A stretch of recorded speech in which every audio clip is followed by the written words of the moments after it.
Hello friends, I Kumar Manoj sir welcome all of you in your own family Kumar classes Agra. Friends मैं आशा करता हूँ आप सभी ठीक होंगे, खुश होंगे और मस्त होंगे। फ्रेंड्स जैसा कि हमारी यूपी टीजीटी और पीजीटी की इंग्लिश की क्लासेस स्टार्ट हो चुकी हैं और आज से हम जो स्टार्ट कर रहे हैं टॉपिक वो है हिस्ट्री ऑफ इंग्लिश लिटरेचर, जो कि यूपी टीजीटी और पीजीटी के कॉम्पिटिटिव एग्ज़ाम के पॉइंट ऑफ व्यू से वेरी इंपॉर्टेंट है। तो आइए फ्रेंड्स स्टार्ट करते हैं।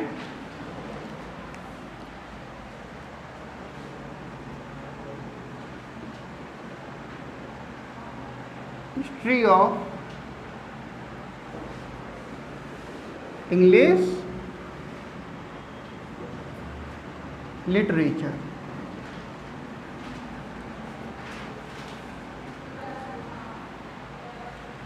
फ्रेंड्स वैसे तो हिस्ट्री ऑफ इंग्लिश लिटरेचर काफ़ी वाइड है, लेकिन हमें अपने एग्ज़ाम के पॉइंट ऑफ व्यू से इसे तैयार करना है।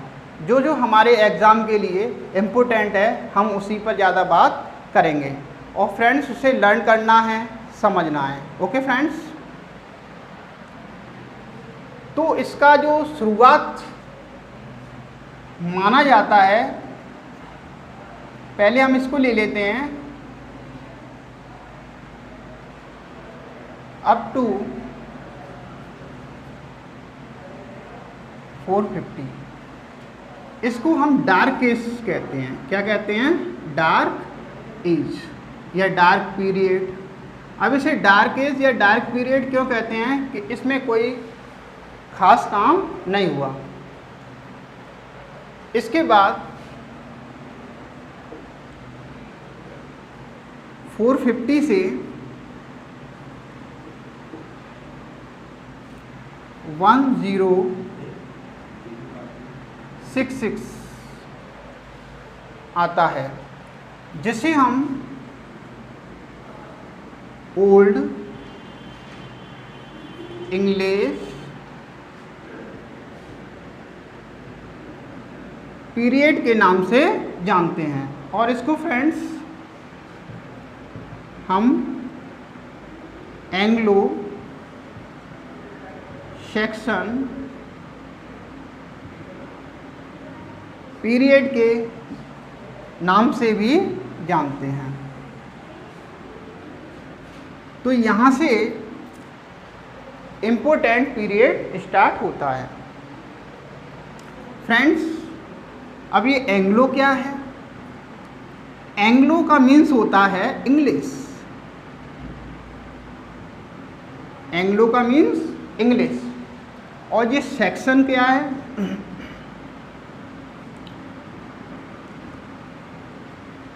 सेक्शन सैक्सोनी नामक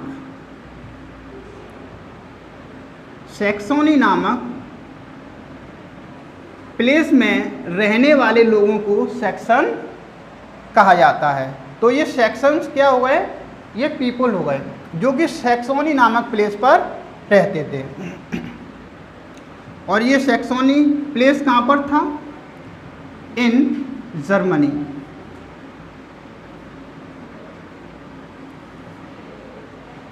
जो ये सैक्सोनी प्लेस था वो कहाँ पर था? जर्मनी। और जो सैक्सोनी में लोग रहते थे उनको क्या कहते थे? सेक्शन कहते थे। ओके, तो फ्रेंड्स ये बात एकदम आपको क्लियर हुई। तो इसीलिए इस पीरियड का नाम एंग्लो सेक्शन पीरियड पड़ा।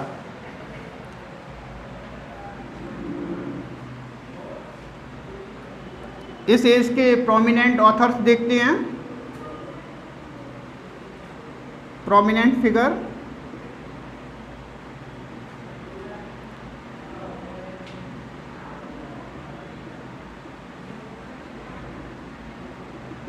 इस एज में कोई ज़्यादा ऑथर्स नहीं हुए हैं, लेकिन इस एज में सबसे बड़ा जो नाम आता है वो आता है bed.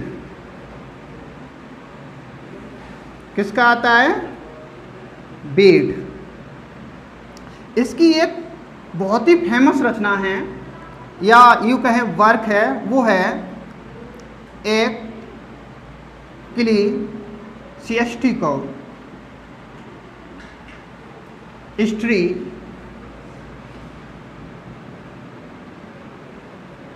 of English people।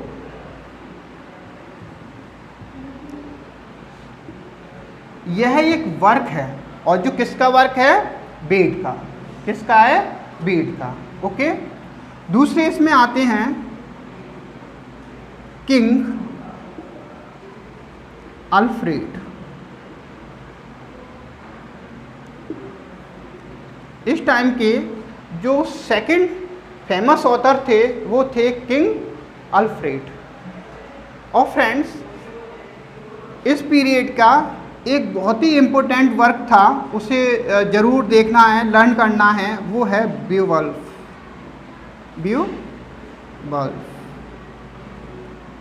BEOWULF, wolf. यह एक वर्क है।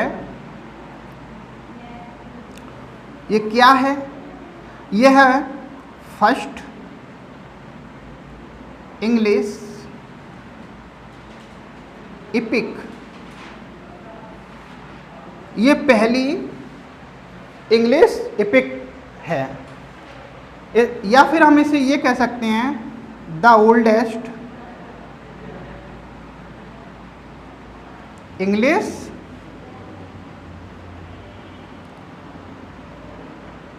एपिक। ये सबसे पुरानी इंग्लिश एपिक है। वो कौन है? बीओवल्फ। और फ्रेंड्स, इसकी एक और बात लर्न करने वाली है, वो है इसमें जो लाइंस हैं, इस एपिक में जो टोटल लाइंस हैं वो 3182 लाइंस हैं। कितनी है? 3182 लाइंस। अब बात हो इसके ऑथर की। किसकी हो? ऑथर की।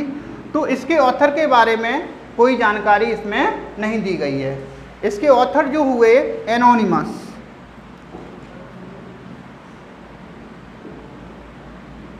इसके ऑथर जो हुए, कैसे हुए? वो एनोनिमस है।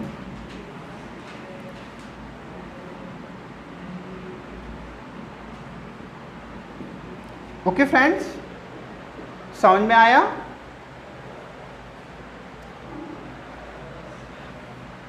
नोट कर लीजिए।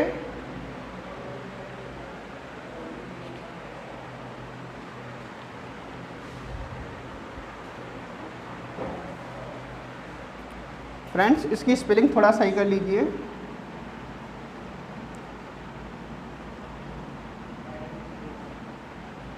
फ्रेंड्स, यह लिखते हुए किसी स्पेलिंग में कोई एरर हो जाता है तो उसे आप सही कर लीजिए। ओके। और जो भी आपके सजेशंस हैं वो कमेंट्स बॉक्स में ज़रूर दीजिए। आपके सजेशंस हमारे लिए बहुत ही इम्पोर्टेंट हैं। ओके फ्रेंड्स, नोट कर लीजिए।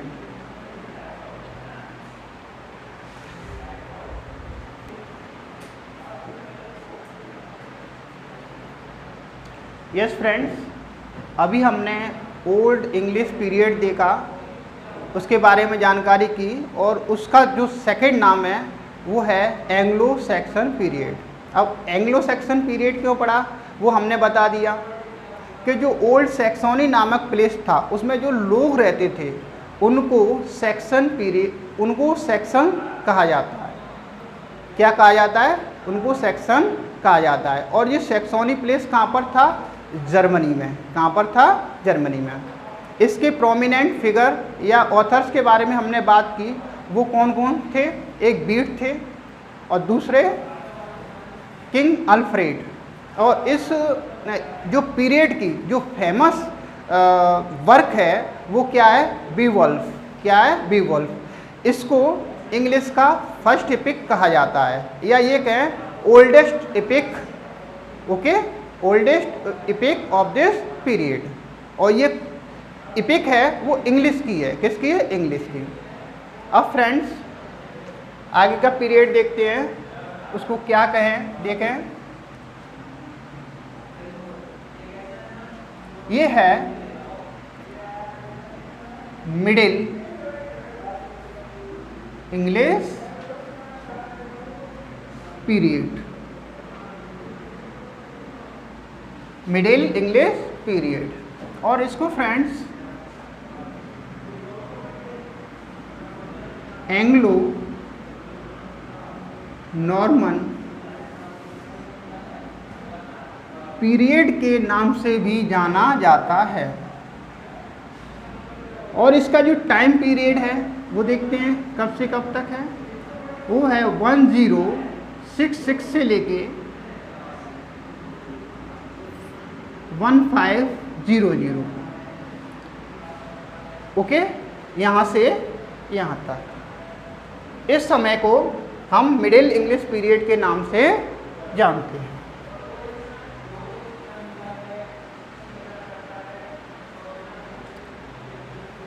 अभी हमने ये देख लिया कि एंग्लो क्या होता है, इंग्लिश। Anglo means English. ये नॉर्मन, जो नॉर्मन क्या है, ये नॉर्मंडी। नॉर्मंडी नामक एक प्लेस था, उसमें रहने वाले लोगों को क्या कहा जाता था, नॉर्मन।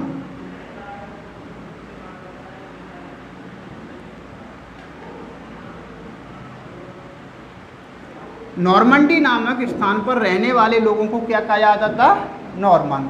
और ये जो नॉर्मंडी प्लेस था वो कहाँ था, इन फ्रांस।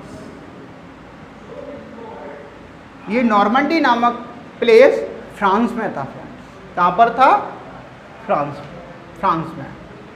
ओके फ्रेंड, अब इस पीरियड को थोड़ा डिवाइड करते हैं। क्या करते हैं, डिवाइड। वो ये है अर्ली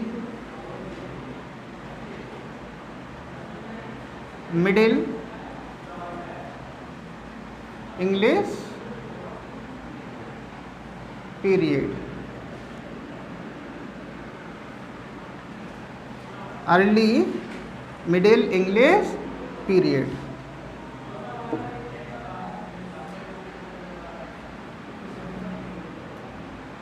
जो कि इसका स्टार्टिंग है वो कहाँ से है, 1066 से लेके 1340 तक, 1340 तक। ओके फ्रेंड्स,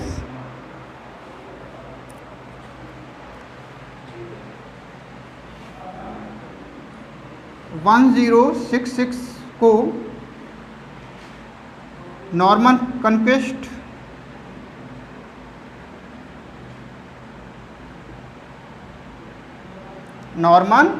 के नाम से जानते हैं,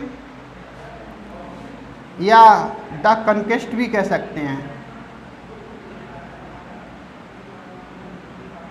ओके,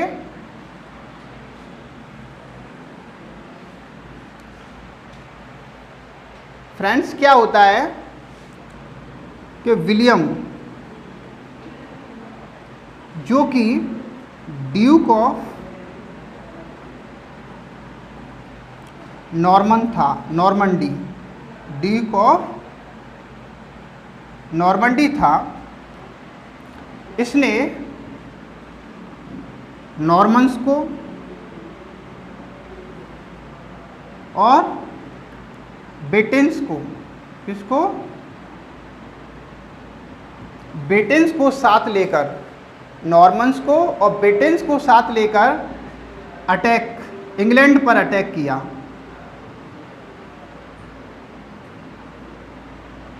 अटैक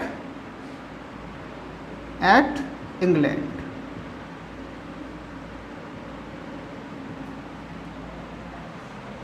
विलियम ने, जो कि उस समय नॉर्मंडी का ड्यूक था, उसने नॉर्मन्स को और ब्रिटेन्स को साथ लेकर इंग्लैंड पर अटैक किया और इसे जीता।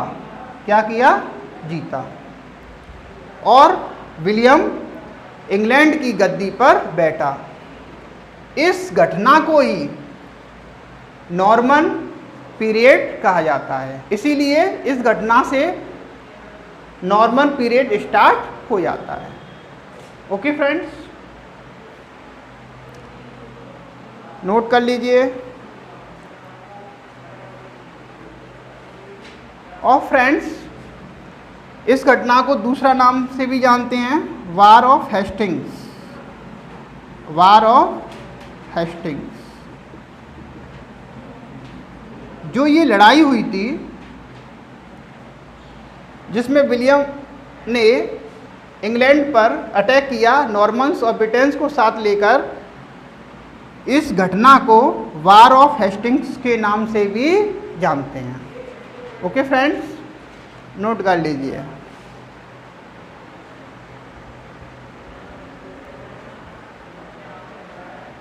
यस फ्रेंड्स, अभी हमने देखा कि जो मिडिल इंग्लिश पीरियड है इसे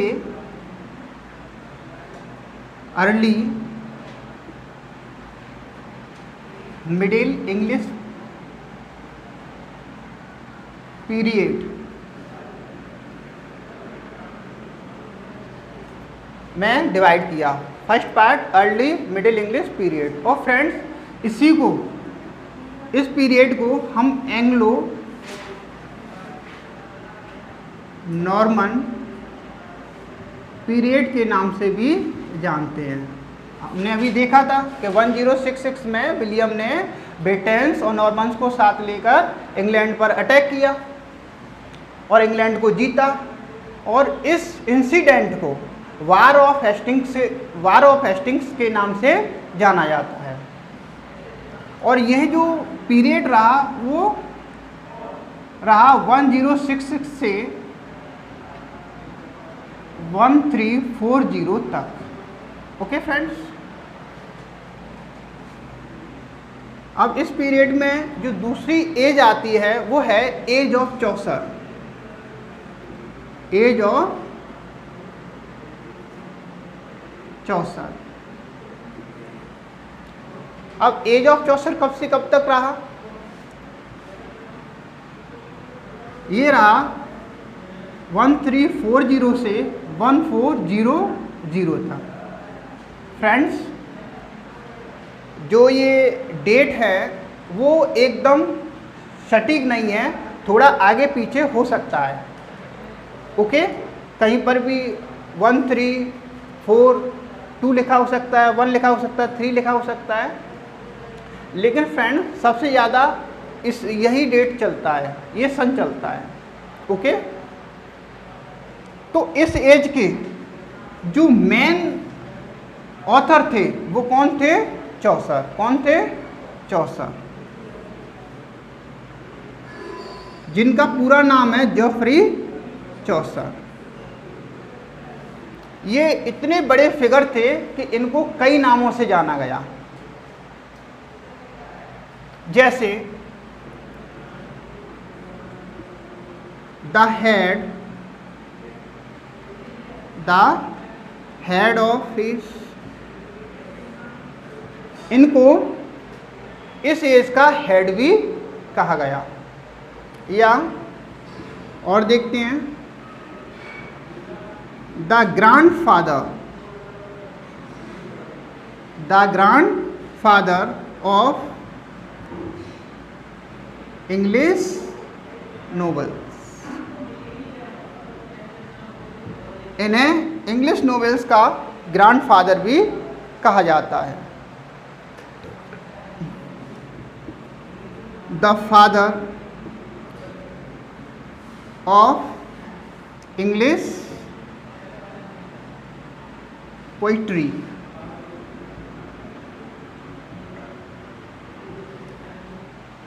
इनको इंग्लिश पोइट्री का भी फादर कहा जाता है।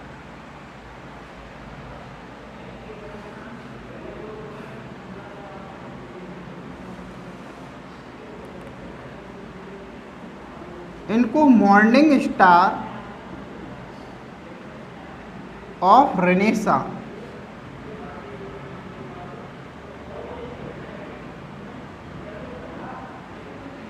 की उपाधि भी दी जाती है। इनको मॉर्निंग स्टार ऑफ रेनेसा की भी उपाधि दी जाती है। ओके फ्रेंड्स, इनको फादर ऑफ रेनेसा भी कहा जाता है, फादर ऑफ रेनेसा। नोट करिए friends.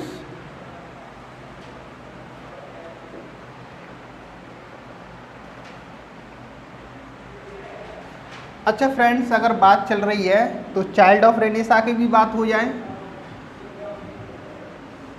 Child of Renaissance,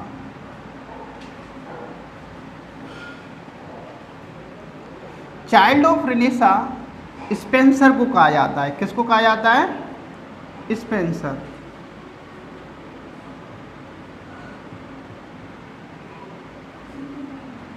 child of Renaissance Spencer है। ओके। और एक और मोस्ट इम्पोर्टेंट है, morning star of the English reformation.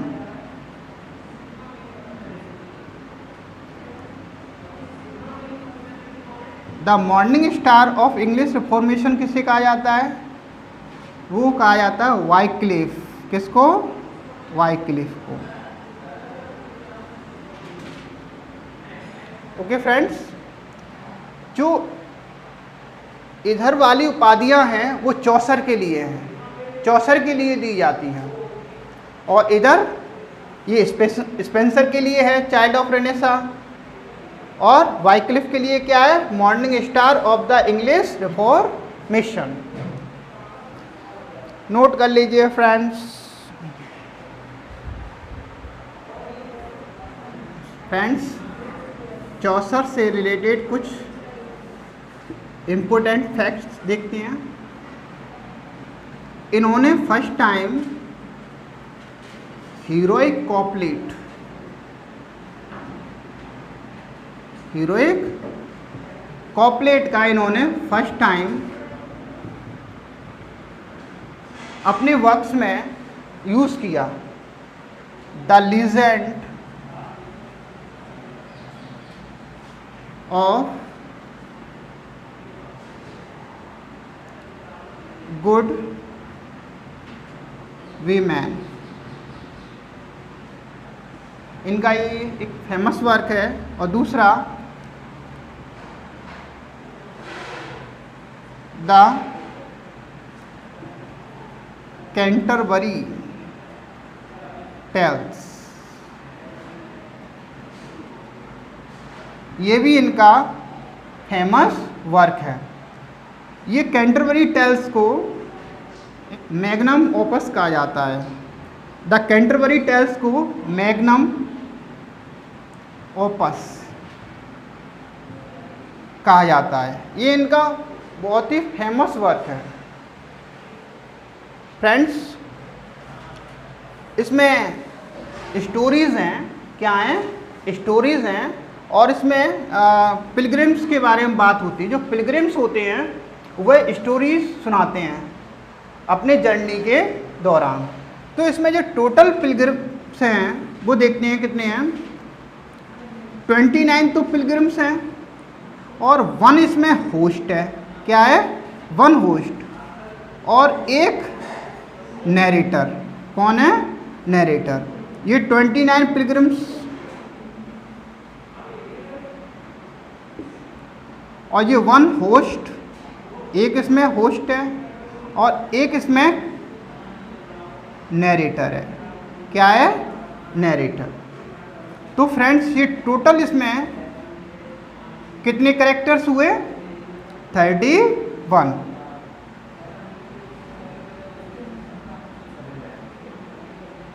इसमें टोटल 31 कैरेक्टर्स हैं। कितने होते हैं? 31 होते हैं फ्रेंड्स। ओके।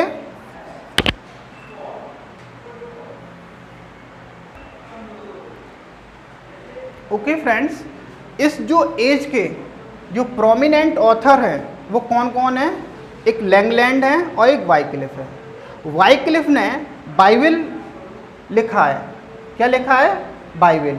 ओके फ्रेंड्स, और जो ये कैंटरबरी टेल्स है ये मोस्ट इम्पोर्टेंट है। इसमें से क्वेश्चंस पूछ लिया जाता है, इसके बारे में भी हम अलग से बात करेंगे।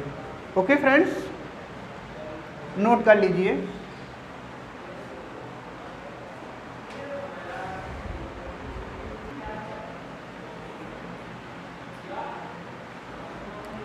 यस फ्रेंड्स, तो इसमें ये अर्ली मिडिल इंग्लिश पीरियड हो गया, एज ऑफ चौसर। अब इसमें तीसरा, उसे क्या कहते हैं, लेट मिडिल इंग्लिश पीरियड कहें या एज कहें। ओके, इसे बैरन एज के नाम से भी जाना जाता है। क्या? बैरन एज। और इसे 15th सेंचुरी भी कहते हैं।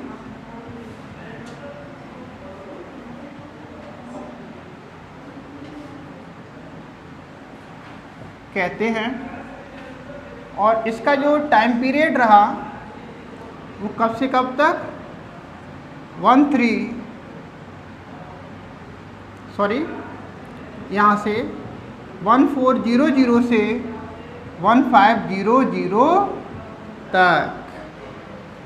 ओके फ्रेंड्स, तो इसमें कोई ज़्यादा वक्त वगैरह नहीं है, और है तो हमारे उसके कॉम्पिटिटिव एग्ज़ाम के पॉइंट ऑफ व्यू से इतना इम्पोर्टेंट नहीं है। ये ज़्यादा इम्पोर्टेंट है, हाँ ये भी इम्पोर्टेंट है, तो इसे लर्न करना है। ओके फ्रेंड्स, इसके बाद जो पीरियड आता है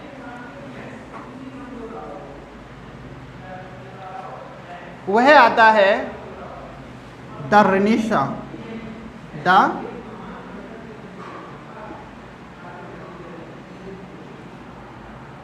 द रेनेसां क्या आता है? The renaissance period. और ये कब से कब तक है? ये है 1500 से लेके 1660 तक।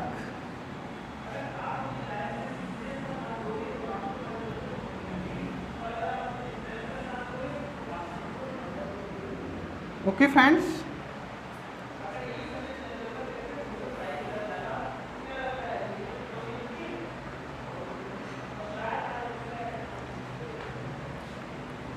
जिसमें 1500 से 1558 तक कोई काम नहीं हुआ इसमें ज़्यादा, तो इसे डाउन पीरियड के नाम से जानते हैं, या डाउन एज। इसे डाउन एज के भी नाम से जानते हैं, इसे प्रिपरेशन एज के भी नाम से जानते हैं।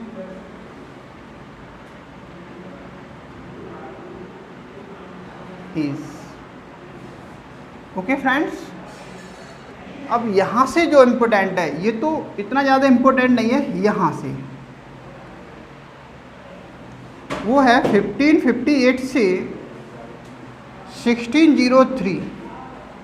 इसको एलिजाबेथन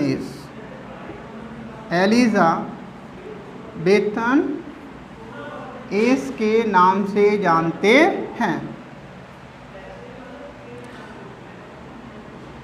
इसके बाद 1603 से 1625 तक के जो पीरियड को जैकोबियन एज, क्या? जैकोबियन एज के नाम से जानते हैं। जी फ्रेंड्स, इसकी जो सन्स हैं वो लर्न करनी है। और 1625 से लेकर 1649 तक कैरोलाइन, क्या? कैरोलिन एज के नाम से जानते हैं।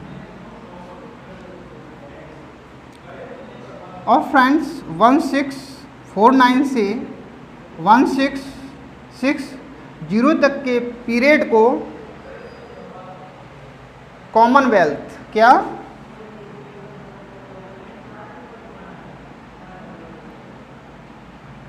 कॉमनवेल्थ पीरियड या एज के नाम से जानते हैं। ओके, इसको प्यूरिटन एज भी कहते हैं।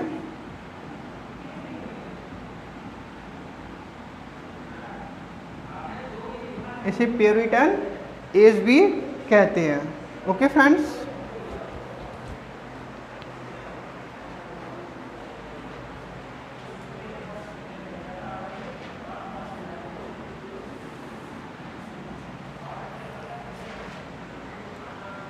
तो फ्रेंड्स हमारे the history of English literature चल रही है और उसका ये आज फर्स्ट पार्ट है। सेकंड पार्ट में हम सबसे पहले द रेनेसां पीरियड के बारे में एक जनरल वे में बात करेंगे। किसमें? जनरल वे में। उसके बाद जो ये एलिजाबेथन एज है इसके बारे में बात करेंगे, इम्पोर्टेंट है ये।